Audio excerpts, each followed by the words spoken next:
Il est temps d'attaquer donc notre projet Figma en commençant déjà par faire un petit résumé des différentes étapes qui nous attendent. Cela vous permettra d'avoir une visibilité sur ce que vous allez mettre en place.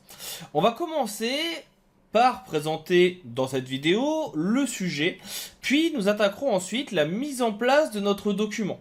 Les différentes pages dont on a besoin, les différents éléments graphiques, peut-être les pages de design system et autres. J'en profiterai pour vous réexpliquer les connexions entre ces différentes pages. On aura ensuite la création du logo.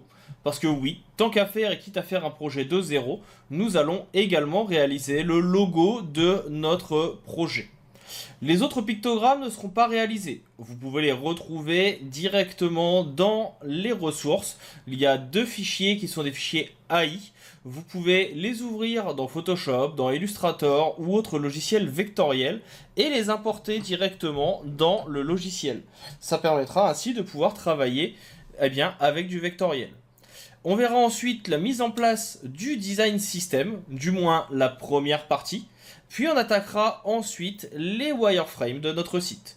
L'objectif ici, c'est de créer un site pour une agence de voyage au bord de la mer.